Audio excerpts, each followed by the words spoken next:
Hey everyone, it's week 11 and we're going to learn about the history of disabilities in education. Our learning objectives here are one, learn about the history of disability, and second, learn about the history of special education in the United States.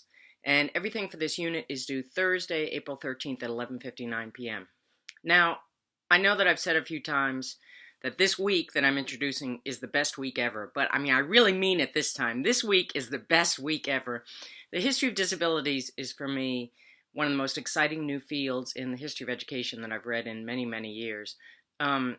It asks questions primarily because the history of disabilities, coming out of disability studies as a field, asks questions about what is normal and abnormal, what is human and inhuman, and what is civilized and uncivilized.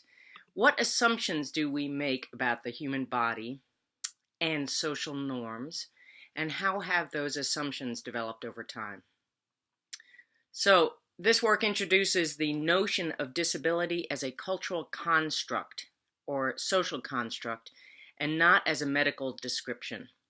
The argument here is that society creates a social category of disability in the same way that we create social categories of race, gender, class, and sexuality. In other words, we create certain norms around those categories. And this is what disability scholars call the social construction of disability, versus different, in contrast to the medical model of disability. The best example of the social construct of disability is looking at you right now. I am wearing a pair of glasses. I am nearsighted and have been for many years.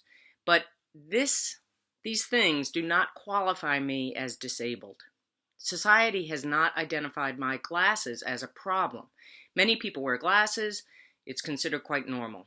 How is my wearing of these devices different than the needs of someone who every day uses a wheelchair? How come that person's life has been socially constructed in a way that is quite different than the social normality of me wearing these glasses? That's what we consider the social construction of disability, in that it's how people perceive ability and disability versus a biological or medical model construct. So that's the main focus of this week, is thinking about the history of disability as a social construct. And the other focus is related but not identical, and that is the history of special education in the United States. So you'll learn more about these two main goals in the readings this week.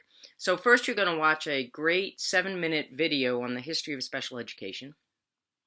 Then read Douglas Bateton's terrific article on disability and the justification of inequality in American history.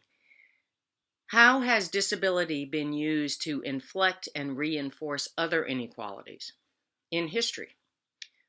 And you'll think about how that process works today, too, as you read this really great article. Then you'll read my article, which is sort of a history of education version of Bateton's article. I wrote after reading his article and being very inspired by it. And the question there is, how has disabilities as a social construct shaped the history of the occupation of teaching? Writing this article really blew my mind, and I hope it really blows yours, too. Then you'll read Robert Osgood's article on the history of special education in Indiana and the role of eugenics. There's one discussion post only, and it's basically tell me your reactions and surprises and thoughts after doing these readings. Enjoy. I think you're really going to like this stuff, although I say that about almost everything. But I really mean it this time.